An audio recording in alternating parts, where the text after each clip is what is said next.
Você está ouvindo Pretopia, o podcast onde conversamos sobre a audácia de sermos o que sonhamos. E eu sou a Jaque Oliveira, uma mulher preta, sapatão, otimista e designer. E vou estar com vocês aqui no Pretopia de agora em diante.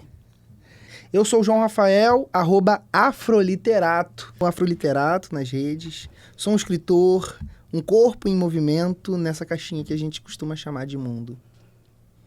E no podcast de hoje, a gente vai estar literalmente falando sobre sonhar, sobre a audácia de simplesmente ser feliz, de criar utopias e, quem sabe, tentar realizá-las. E eu vou começar contando uma história para vocês de uma utopia preta, de um experimento, na verdade, de utopia preta. Se chama Soul City. Já ouviram falar? Essa é uma cidade que surgiu nos anos 70, no norte da Carolina do Norte, nos Estados Unidos. E eles tinham uma visão grandiosa, que era ter um lugar onde a comunidade negra pudesse prosperar e com seus negócios próprios e oportunidades econômicas infinitas. Olha, se isso não é um sonho, eu não sei o que é. Realmente. E ela foi idealizada por um ativista dos direitos civis chamado George McCaskill. Ele planejou todo um conceito de capitalismo negro. E ele, obviamente, permitia nessa cidade que pessoas de diferentes raças pudessem viver e trabalhar, mas o grande objetivo era trazer oportunidades para as famílias negras locais, assim, elas não precisariam emigrar em busca de emprego, que era algo muito comum na época nos Estados Unidos. A cidade ela já tinha alguma infraestrutura, até avançada para a época. Eles tinham um parque industrial, uma estação de bombeiros e até uma piscina pública no condado, que parece ser algo sensacional para os Estados Unidos daquela época. Mas apesar de todo o potencial, Soul City não atingiu seu auge. Muitas pressões políticas dos senadores importantes ali da época, houve uma crise econômica e tudo isso fez com que o governo federal optasse, né, por cortar os recursos para essa cidade. E em 1979, a Soul City acabou se tornando um sonho, novamente. Caiu no sonho. Caiu no sonho, né? Mas apesar de todo esse potencial desperdiçado, né, de todos os desafios, né, Soul City hoje é basicamente uma cidade fantasma, ficou ali no imaginário do afro-americano essa ideia, essa potência de você criar uma utopia preta e a audácia de tentar realizá-la. Mas aí fica aquela pergunta, né? Ficam várias perguntas. Mas fica aquela pergunta de qual é a nossa utopia preta. Legal. É uma cidade, necessariamente? São bens materiais? Poder político, poder econômico? Qual é a nossa utopia preta? Olha, essa pergunta é bem capciosa, mas eu acho que tem muito a ver com o próprio podcast e o que a gente está se propondo a fazer aqui, né? Eu vou começar, então, falando sobre a minha utopia preta, que, na verdade, é isso. Não seria uma cidade, assim. Definitivamente não seria uma cidade. Eu gosto de pensar nas coisas micro antes de pensar nas coisas macro, né? A gente está olhando de fora, não seria uma cidade, não seria um país, não seria uma Wakanda, não seria nada disso. A minha utopia preta começaria por dentro, assim. A minha utopia preta partiria do corpo preto, assim. Então, eu estou pensando como que, a partir de dentro, a gente começa a produzir e promover várias transformações até chegar nesse sonho, né? E aí eu gosto muito de pensar na utopia quemética. Eu acho que Egito foi uma experiência de utopia que deu certo, porque os egípcios dominavam os segredos sobre o corpo humano, né? Os egípcios partiam de 5 aspectos da existência humana para explicar toda uma cosmologia. Então você pensa nisso, né? Um panteão de deuses, um cosmos, as estrelas, o estudo sobre as estrelas, a matemática, tudo partia do corpo. Então eu acho que a minha utopia preta, ela também partiria do corpo, sabe? Então seria de dentro para fora. A gente respeita o nosso corpo, a gente conhece o nosso corpo, a gente entende, e eu comecei me apresentando falando que eu sou um corpo em movimento, né? A gente entende esse corpo, a gente sabe a importância dele, a sacralidade dele, e aí daí para fora a gente começa a transformar. Então, talvez essa seja a minha utopia preta. Nossa, filosófico você, né? Eu acho que a minha utopia preta, ela também passa por algo de dentro para fora, mas eu sou mais moderna, né? Eu não vou chegar no Egito Antigo.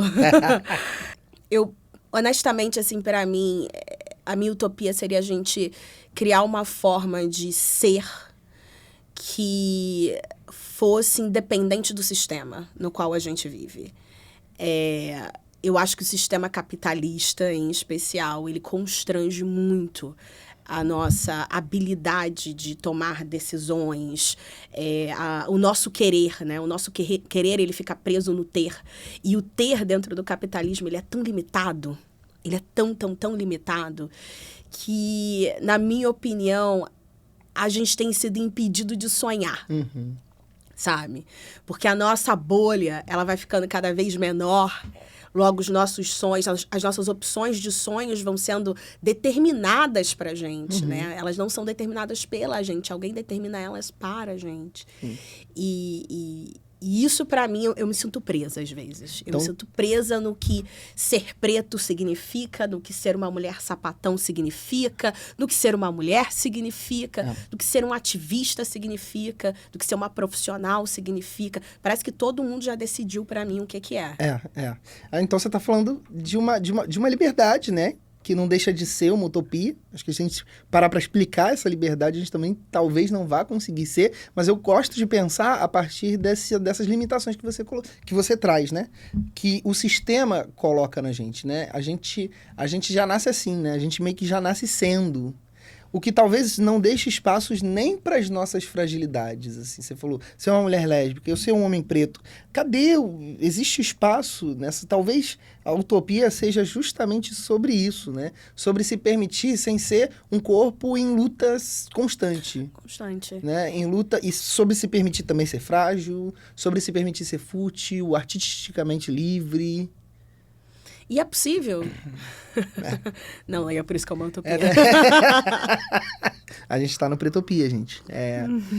Talvez nessa configuração, talvez com essas limitações, talvez esse capitalismo, e aí eu não estou dizendo que vai ser uma outra coisa, talvez possa ser o capitalismo. Está difícil se livrar do capitalismo, né?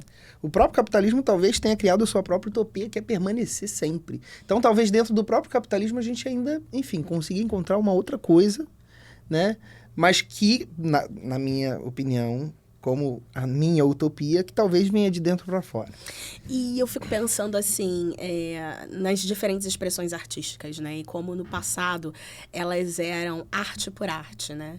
Recentemente eu estava tendo uma conversa com uma amiga que é cineasta e ela falou assim para mim, eu queria fazer um filme sobre algo legítimo, onde eu não fosse forçada a ser política, ou politicamente correta, ou alertar a população sobre algo. Eu queria arte por arte, né? E aí quando eu ouvi aquilo a primeira vez, os meus ouvidos, assim, tiveram um ruído ali, né? Foi aquele tipo, ai meu Deus, mas a gente tá em 2024, você tem essa plataforma que você pode fazer coisas fantásticas com ela. E você tá me dizendo que você escolhe fazer nada. Arte por arte. Que o seu sonho é fazer nada. Então, a minha primeira reação foi uma reação política, né? Mas, em seguida, a conversa se desenrolou e eu fiquei pensando... Quando eu era adolescente, eu adorava assistir aqueles filmes da Novelle Vague, né? Nossa, eu também. E eles são... Aqueles filmes, eles são arte por arte, né? Tipo Ladrão de Bicicleta. Sabe? O Cão Andaluz. Nossa, eu lembro dos filmes. Então, assim, parece que a gente perdeu essa capacidade também, né? Porque eu acho que se alguém dissesse para um artista, nesse exato momento, que está situado dentro de um país ultra globalizado como o Brasil, faça arte por arte, eu me pergunto se esse artista seria capaz. Será? Talvez não. Tem a ver com o próprio limite que você falou. Mas eu também, quando eu ouço, é aquele agudo, né? Aquela coisa do... arte por arte, como assim? A gente está vivendo esse mundo capitalista e vai ser muito difícil que esse próprio mundo não transforme a sua arte numa mercadoria, porque eu acho que tem muito disso, assim. Se você quer fazer alguma coisa legítima, é legítima em que medida? Que seja legítima para você, que parta de dentro para fora. Mas que não seja... E eu vejo muito esse cinema... Eu vejo esse cinema antigo muito assim, por essa lógica daquilo que não é feito para se vender. É feito para se contemplar. É feito para se viver. Isso está tão difícil, né? Porque até no que diz respeito ao filme, a gente tem uma narrativa que deve ser contada. Isso que você falou, o sistema vai encontrar uma maneira de produtificar, né? E eu acho que esse é um limitante de utopias hoje em dia. Porque nós vivemos em uma sociedade produtificada, né? Então, se a gente olha para a indústria criativa, um ator já não é mais um ator, ele é um produto, né? Um cineasta, ele não é mais um cineasta, né? Ele é um desenvolvedor de produtos. É um colaborador, né? É só um meio para chegar até ali. É isso, né? E absolutamente tudo e todos foi produtificado. E talvez isso seja uma grande questão aí na utopia, porque, não sei, eu me lembro de ser adolescente, ler O Capital, a utopia do comunismo, né? Eu me lembro... Vou pegar o socialismo utópico ali, né? Aquela coisa... E olha que audácia, né? Você ir lá e mudar um sistema inteiro de um país. Não estamos aqui discutindo se deu certo ou não. Sabemos o que aconteceu. Estamos aqui, não é, gente? Nós estamos aqui. O capitalismo está prosperando. Sabemos o que aconteceu. Mas a ideia de você tentar transformar uma utopia em realidade. Então, o movimento feminista, a utopia da mulher ter direito ao voto, o direito à saúde sexual reprodutiva, né? Agora, tipo, olha o que o feminismo conseguiu alcançar ao longo dos anos. Enfim, tínhamos uma utopia enquanto mulheres que ainda não alcançamos e talvez nunca alcançaremos, mas a partir da utopia, né, do imaginário, demos passos para chegar onde chegamos. E aí penso no movimento gay, né? E acho que o movimento gay ele tem uma coisa que todos os outros movimentos dos quais falamos, né? Então, esse movimento político, o comunismo, o feminismo, o movimento preto, não tem, e que o movimento gay tem, que é a questão da frivolidade. Pô, isso é muito bom. No movimento gay, a gente consegue ser político, ao mesmo tempo que isso não espanta a nossa alegria, a nossa criatividade. Inclusive, essas coisas são uma marca do nosso movimento, né? Do movimento, principalmente do movimento gay masculino, obviamente, né? Infelizmente, nós, sapatão, nós não somos tão, assim, festivas. Eu vejo muito isso pelo lado do movimento negro, né? Eu tô aqui pensando quando é que a gente foi que a gente foi frívolo, quando é que a gente foi alegre, quando é que a gente foi animado. Acho que talvez só na década de 70 ali, né? Com o Black is Beautiful, né? Com o movimento soul, né? Com o trem do soul, com essa coisa de se vestir de maneira extravagante e de colocar um black power e de reafirmar esse cabelo, né? Principalmente no momento em que, cara, você tá dizendo ali que cabelo de preto é cabelo ruim, né? A gente não tem que mostrar isso. Você tem que alisar, né? E você tem todo um sistema que vai se adaptando a isso, no sentido de garantir empregabilidade para a pessoa preta desde que ela alisasse o cabelo e tudo mais. Mas eu acho que até isso é político e até isso a gente tá na luta, né? A gente tá na luta porque, por exemplo, o movimento negro fez isso na década de 70 e, ao mesmo tempo, foi perseguido pela própria ditadura militar, né? Então, você não tem uma liberdade de ser por ser. Você é um ser político na medida em que você se coloca, né? E aí eu fico pensando em como que a gente também precisa resgatar isso, assim.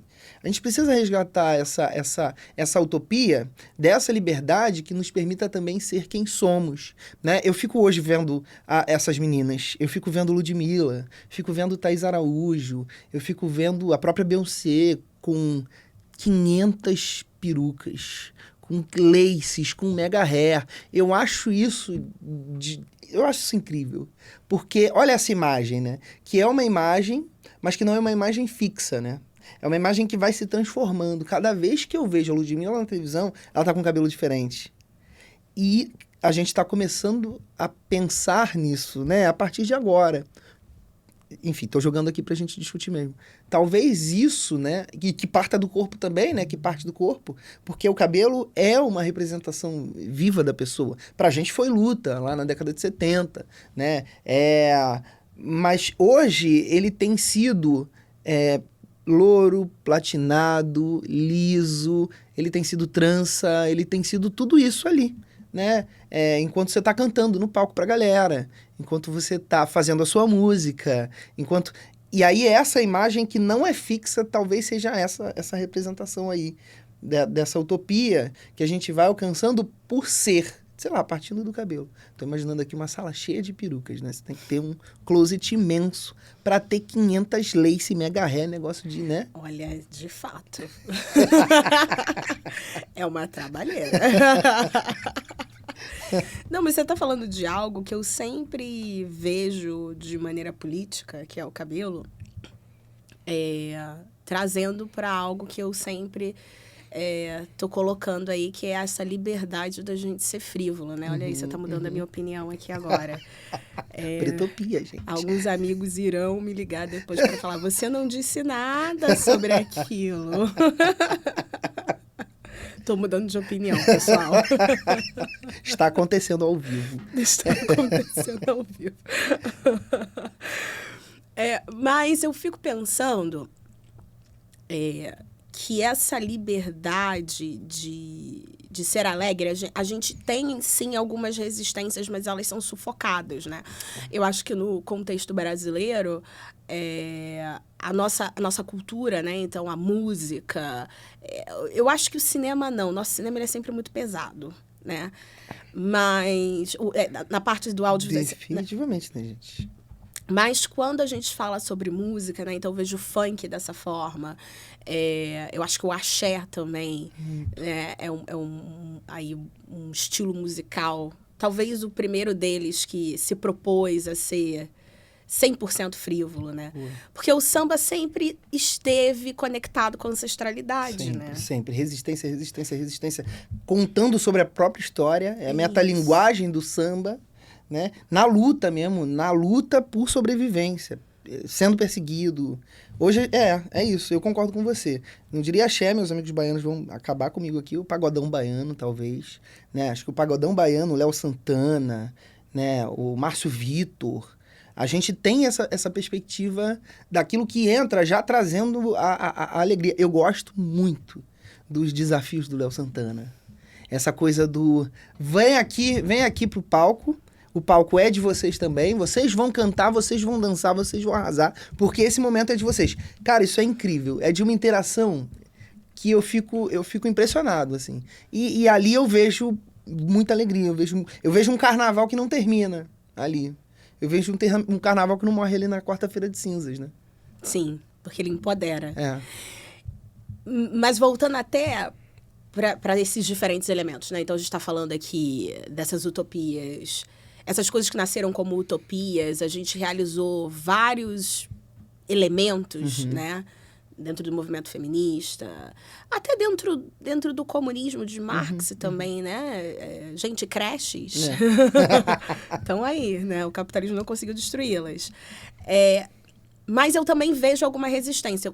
Quando eu olho para o afrofuturismo, né? Essa audácia de você reimaginar como as pessoas devem viver, o que viver, o que habitar uma sociedade significa, eu acho fantástico. Eu sou apaixonada por afrofuturismo.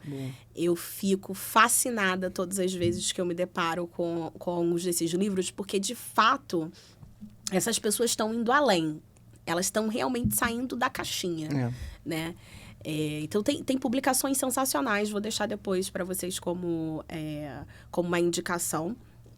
Mas eu sinto que tem uma galera que está desafiando agora essa existência, o que significa ser preto. E diria até mais, porque, enfim, obviamente isso daqui é o Pretopia, mas qualquer habitante do planeta Terra, neste momento, que esteja subjugado a um sistema político-econômico, está sendo constrangido da mesma forma em diferentes aspectos, sabemos, né? Com as suas peculiaridades. Mas eu acho que o afrofuturismo, ele me traz uma esperança, ele me desafia, ele me tira da caixinha, sabe? Pô, eu acho legal, né? Porque Se a gente parar para realmente pensar, o que basicamente a gente vive hoje, um dia foi a utopia de alguém, né? E aí eu sempre dou esse exemplo dos meus alunos vão lembrar de mim agora, em que eu falo que, cara, o celular que a gente tem em mãos hoje, que praticamente é uma parte do nosso corpo, o celular é uma extensão do meu braço hoje, né? Hoje eu comprei uma cordinha que prende o celular na minha mão. Às vezes eu tô com o celular, alguém vem me cumprimentar, eu meio que solto o celular, mas ele fica preso na minha mão, eu cumprimento a pessoa e pego o celular de volta. Então ele é uma extensão do meu braço. O celular um dia foi uma utopia de alguém. Eu gosto muito de ficção científica, todo mundo sabe disso, sou fã de Star Wars, eu sou fã de fantasia, de Senhor dos Anéis, mas o celular um dia foi uma utopia do Jornada nas Estrelas, pô. Lá na década de 60, você tinha orçamentos baixíssimos para produzir séries, e esses caras que saíam de uma nave na órbita de um planeta, desciam até o planeta, para se comunicar com a tripulação que estava na nave, eles abriam um aparelho que cabia na mão, e que era flip na época. Quem é da década de 90 aqui igual a gente, 30 mais, alô 30 mais, vai lembrar dos celulares flip, a Samsung até tá trazendo de volta, enfim. Mas eles abriam e clicavam assim, e a voz de quem estava na nave era ouvida e falava assim: olha, eu tô no planeta XYZ, tô precisando de uma retirada aqui agora. E aí eles não tinham orçamento para fazer essa entrada e essa saída. O que eles faziam? Apertavam um botão e eles eram teletransportados para a nave. O celular um dia foi a utopia de alguém, né? E talvez o teletransporte hoje seja a minha, né? Imagina. Isso que eu tô pensando. Você imagina aqui. Só, eu tô aqui, eu aperto um botãozinho e já tô em casa, gente. Perfeito. Seria sensacional. Eu acho que seria a solução para a urbanização, né? Pro transporte público, você imagina? Como não a precisar... gente ainda não tem esse recurso, né? O que a gente faz? Trabalho remoto. Trabalho remoto. Mas olha a importância de regulamentar as coisas, né? Tendo teletransporte, eu não poderia ir para qualquer lugar, né? A gente tinha que ter ali um GPS para cada um ir para sua casa, né? Imagina as besteiras que a gente faria depois de tomar umas, né? Ai, meu Com Deus. teletransporte. Mas fica aí a utopia. Como o celular um dia foi a utopia de alguém, né? A nossa utopia nesse momento ela tá no afrofuturismo, né? Ela tá nessas obras, nessa arte, ela tá nessa música, ela tá nessa representação literária, né? E eu acho que diferentes povos estão buscando pela mesma coisa. A gente está aqui falando sobre afrofuturismo, mas recentemente eu me deparei com esse livro que se chama O Árabe do Futuro. E ele foi escrito por um... Eu não me lembro agora o nome do autor, mas ele é um franco-senegalês... Não, desculpa. Ele é um franco-iraniano. E ele simplesmente conta histórias sobre como seria a existência de um menino árabe sem todos esses estigmas, né? De ser um muçulmano terrorista. Riad Satuf.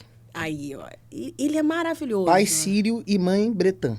Olha nascido aí. Na França. Olha. Como você pode ver, eu cheguei pertinho.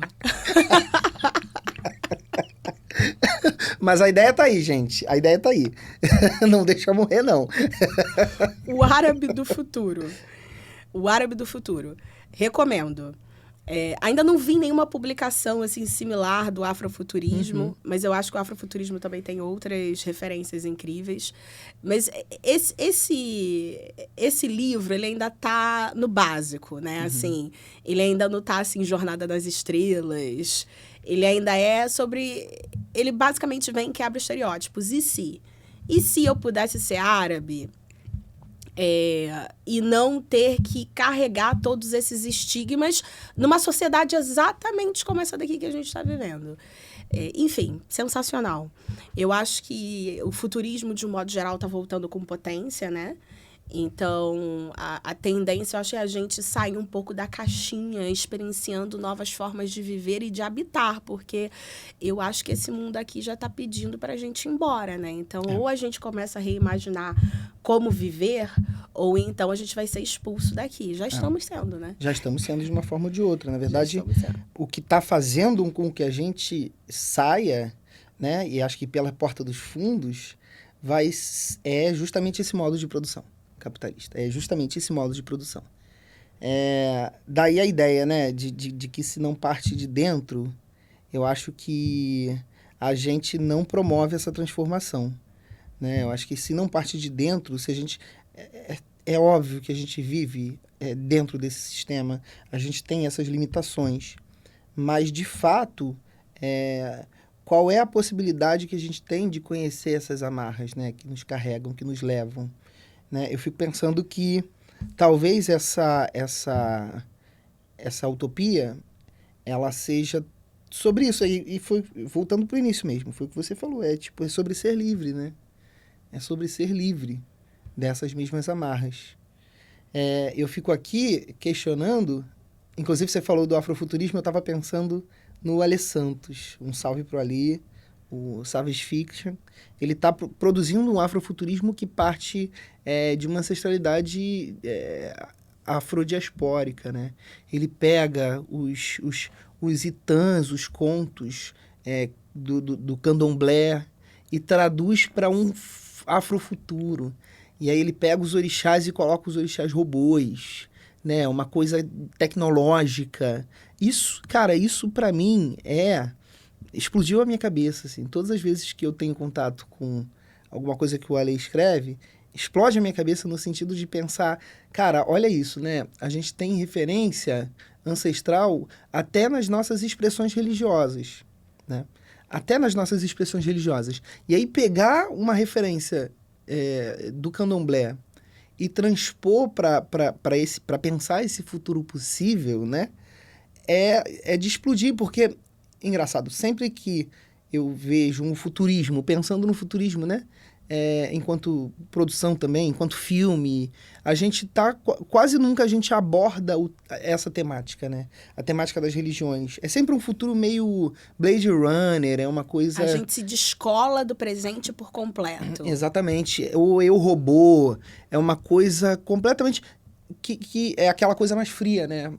Tem uma asepsia estranha nessa coisa desse robô, desses enlatados norte-americanos, né? E aí, duas coisas. Inclusive, é uma própria produção grande que eu vi recentemente e que tem me feito pensar sobre isso. É Duna, né? Que o tema é justamente esse, porque Duna vai entrar firmemente nessa questão do fanatismo religioso, né? Mas isso é uma forma de ver, né? É uma interpretação que está muito próxima da própria realidade, da expansão dessas religiões. Mas quando eu penso no Alê, quando eu falo sobre esse afrofuturismo, integrado a essa ancestralidade religiosa, cara, isso me cativa muito. Assim. Você falou de uma coisa que eu acho que afasta, às vezes, as pessoas do futurismo, é que ele está sempre ligado à tecnologia, né? E que aí eu acho que bate na nossa limitação conceitual de inovação, que inovação é algo tecnológico, e que algo tecnológico necessariamente melhora a sua vida. Né? Quando, na verdade, acho que agora os nossos meios de produção, tudo que a gente está colhendo, né, é justamente o contrário. De fato, a tecnologia ela deixou a nossa vida um pouco mais fácil, né? Mas a gente se perdeu nesse processo ao encarar que, ao invés de a gente resolver os problemas com a tecnologia, a gente gerou demanda. Real. Né? A gente simplesmente começou a criar produtos para gerar demanda. E, às vezes, eu acho que o que afasta as pessoas da disciplina futurismo, de um modo geral, é que elas esperam sempre ler sobre robôs e sobre essas coisas que estão completamente descoladas do presente e da ancestralidade. E, enfim, estou super curiosa, quero ler esse livro.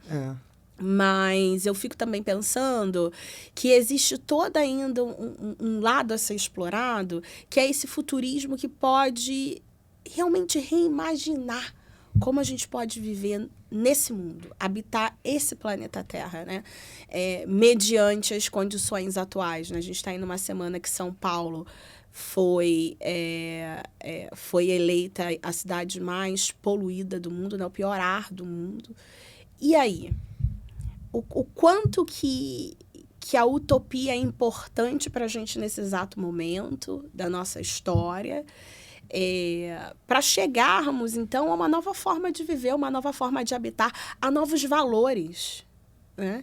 Eu acho que a gente precisa rever a nossa cadeia de valores para recriar essa sociedade, esse mundo, essa forma de viver, de pensar, de ser, de ter. Mas cuidado, que aí você tá batendo muito no conservadorismo. Olha! Fight! Chega assim, que já mandou uma voadora. Vamos lá, agora vai. Não, porque é isso, porque quando você fala de mudança de valores, aí você tá quebrando, né? Porque existem pessoas e existem correntes políticas que se sustentam, né? Se arraigaram na ideia dos valores. E aí eu acho que talvez não tenha nada mais limitante do que isso, né? Do que a questão dos valores morais. Mas eu não falo de valores morais, eu falo de os valores com os quais a gente caminha para habitar o mundo. Trabalho. O que é trabalho? Entendi. Trabalho é sustento. Trabalho já não é mais aquela coisa que o indivíduo faz para poder ocupar a mente, né? Ou, enfim, o capitalismo, a mudança do feudalismo para o capitalismo traz para a gente esse conceito de trabalho por sustento. As pessoas já não têm mais a liberdade de escolher atividades que preencham elas. E aí a gente tem aqui uma listinha de 100 profissões, onde você vai lá, escolhe uma. Obviamente, de década para década, essa listinha vai mudar. Então, quando eu falo de valores, é de repensar o sistema. Sim. Não necessariamente se os meus valores são liberais ou conservadores, né?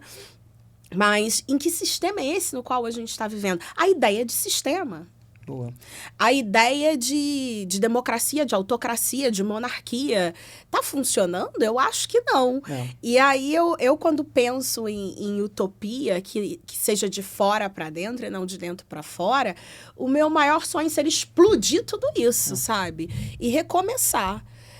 Sobre quais valores eu vou dizer que você é uma pessoa... E aí eu acho que eu caio no senso comum quando eu digo isso, mas nós somos uma sociedade produtificada. Isso é um valor que foi estabelecido pelo sistema. Sim. Né? E aí qualquer indivíduo que alcance o mínimo de sucesso em suas áreas de atuação é obrigado a sentar na frente de um microfone, né? É obrigado a estar numa rede social, é obrigado a estar no YouTube. Isso foi um novo valor estabelecido. E aí? Porque sucesso agora tem que ser isso. Você tem que me ver, você tem que me ouvir. Se você não me escuta, se você não me ouve, eu não sou bem-sucedida. Porque o nosso conceito de sucesso, independente de você ser conservador ou liberal, é o mesmo. Então, o que é um país desenvolvido? É isso? Isso daqui é desenvolvimento? É um país que dá acesso à internet, permite que as pessoas comprem um smartphone? É isso desenvolvimento? Então, eu acho que são todos... Quando eu falo de novos valores, eu falo disso, porque eu acho que não tem como explodir sem explodir essa bolha de valores, do que é, do que não é. Você vai falando, você vai me lembrando muito o Ailton Krenak. Me lembrou muito Krenak. Adoro. A última obra dele que mais me impactou assim foi A Vida Não É Útil, cara. Eu li. Pensar essa perspectiva de que a gente não tem que dar uma utilidade, né, para nossa vida na Terra, porque é essa utilidade que tem vida útil, né, e que se transforma no lixo eletrônico que não é dispensável, que não é sustentável, que não é reciclável e que vai ferindo cada vez mais o planeta Terra até que a gente chegue ao fim dos tempos, né? Acho que a primeira dele, né, que fala que traz ideias para adiar o fim do mundo, ele questiona muito esses valores, né? A partir de uma perspectiva indígena. E eu acho que eis aí o ponto. Né? São essas perspectivas que não foram contaminadas pelo mundo globalizado, porque a globalização não se interessou por elas. Né? Agradecemos aqui aos orixás pela ignorância do capitalismo. Quem diria? Nesse aspecto. Obrigada, capitalismo, pela sua ignorância. Mas o Krenak, eu não me lembro exatamente em qual livro da trilogia dele, se possa assim chamar, ele fala sobre como os indígenas encaram a natureza, né? Então, o rio não é um rio, o rio é um ser Exatamente. É um ser vivo. Uma árvore é um ser vivo. Você fala com esses seres vivos, né? Uma montanha é um ser vivo. Você fala com esse ser vivo. Você pede licença, você respeita, né? E aí, enfim, já existem aí algumas disciplinas de design, por exemplo, o design planetário, né? Que vem tentando criar produtos que dialoguem com esse ecossistema, entendendo a natureza como uma persona. Então, isso já é um caminho. Mas eu acho os livros dele fantásticos. Eu acho que é o início de um processo para explodir esses conceitos. Porque quando a gente pensa assim, no movimento preto estadunidense, eu estava conversando outro dia com uma amiga que está para se mudar para os Estados Unidos. Eu morei nos Estados Unidos um tempo. E o movimento preto estadunidense é capitalista. É capitalista. Ele é capitalista. Ele está buscando uma igualdade dentro do sistema capitalista. Mas ele acredita fielmente no sistema capitalista. Ele não está questionando o sistema capitalista. Não. Inclusive, ele está se reafirmando enquanto parte do sistema capitalista. Eu não sei se você sabe... Enfim, agora acabou aquela rede social com X, que não é mais Xuxa, é UA. Eu tinha um contato ali com algumas páginas de pessoas que faziam parte do movimento preto estadunidense que se afirmavam como não descendentes de africanos. Como não descendentes de africanos. E reproduzindo um discurso extremamente preconceituoso com relação a várias etnias africanas. Olha isso, gente. Aonde é que a gente foi chegar? Em que momento da nossa existência... A gente chegou tão baixo. A gente pudesse acreditar que isso fosse possível. De pessoas negras nas Américas. Talvez eles nem saibam, né? Mas nós também estamos nas Américas. Que se afirmam como não descendentes de africanos. Mas eles se afirmam... Desculpa. Eles se afirmam como? Exato, eu tô perdida. Eles dizem que eles são norte-americanos. Ok, vamos lá. Eu acho que tem, sim, uma coisa aí calicata dentro do movimento preto brasileiro, quando se fala de ancestralidade, onde parece que... tá tudo do outro lado e nada foi produzido desse lado e que nada tem que ser visto desse lado. E não é por aí. Muito pelo contrário. Né? Eu morei no continente africano por quase 7 anos da minha vida e é extremamente folclórico a maneira como o movimento preto brasileiro encara o continente africano de modo geral. Tanto em arte como em modos de vida e filosofia, eu acho que a gente tem um imaginário assim tão criativo sobre como eles vivem e o que eles pensam, que dificilmente bate com a realidade, tenho que dizer. É verdade. E, após 7 anos vivendo no continente africano, eu entendo que nós nos tornamos outra coisa uma vez que atravessamos o Atlântico, por todos os motivos que todo mundo que está ouvindo esse podcast já sabe. E somos diferentes, porém de lá viemos, né? Exatamente. Negar isso vai ficar difícil, né? A viagem foi árdua, morreu um monte de gente no caminho. É isso. Eles foram bem criativos. É um forte, né, dos Estados Unidos, a criatividade. A gente tem que... Não, e aí é isso, né? É um baluarte desse capitalismo que vai produzindo essas anomalias. Eu acho que são anomalias na medida em que tem tudo para negar, tem tudo para lutar contra, na verdade. Mas, ao mesmo tempo, se encaixam. Eu acho que é o auge do assimilacionismo, né? Da homogeneização que o próprio capital busca. Porque na medida em que eu homogeneizo, não tem mais pauta identitária, não tem. Para que tem isso? Não, isso é identitarismo, isso que vocês estão falando. Isso que vocês estão fazendo é identitarismo. A gente quer todo mundo igualzinho, porque é mais fácil para vender. É mais fácil para consumir. É mais fácil para o meu público-alvo, para o meu produto, né? Então, essa homogeneização, cara, talvez seja isso mesmo que a gente falou lá no início, né?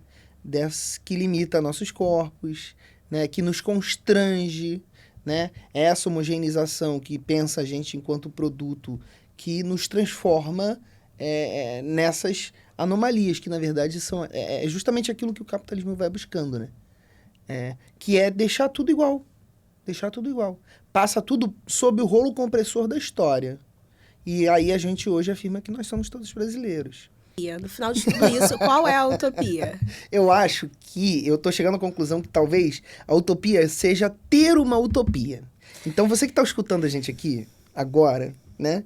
Vamos entender que ter uma utopia já é essa utopia que a gente está buscando. Já é disruptivo o suficiente. Tem a sua, né? A minha pode vir de dentro para fora, a sua pode vir de qualquer outro lugar, né? Desde que seja uma utopia. Isso. Tem que ser, né? Tem que ser, tem que se permitir, né? Tem que sair da caixinha. Mesmo que a sua utopia seja fazer nada. Boa. Não ser útil, né? Boa. Porque é isso, a gente está aqui a gente tá nessa caixinha, né? Chamada mundo. Chamada mundo. E pegaram a nossa caixinha, jogaram dentro de uma gaveta, botaram a gente lá no fundo e fecharam, trancaram. E jogaram a chave fora. E jogaram a chave fora. Né? Então, eu acho que a mensagem seja audaciosa, vá ver o mundo, conhecer gente nova. E quem sabe assim o mundo não se torna um lugar melhor pra gente habitar, né? Nós somos o Pretopia. Procura a gente lá nas redes sociais, Pretopia_pod. Eu sou o João Rafael, @afroliterato. E eu sou a Jaque A. Oliveira. Procura a gente lá. E a gente expande essa conversa. Até a próxima. Tchau, tchau.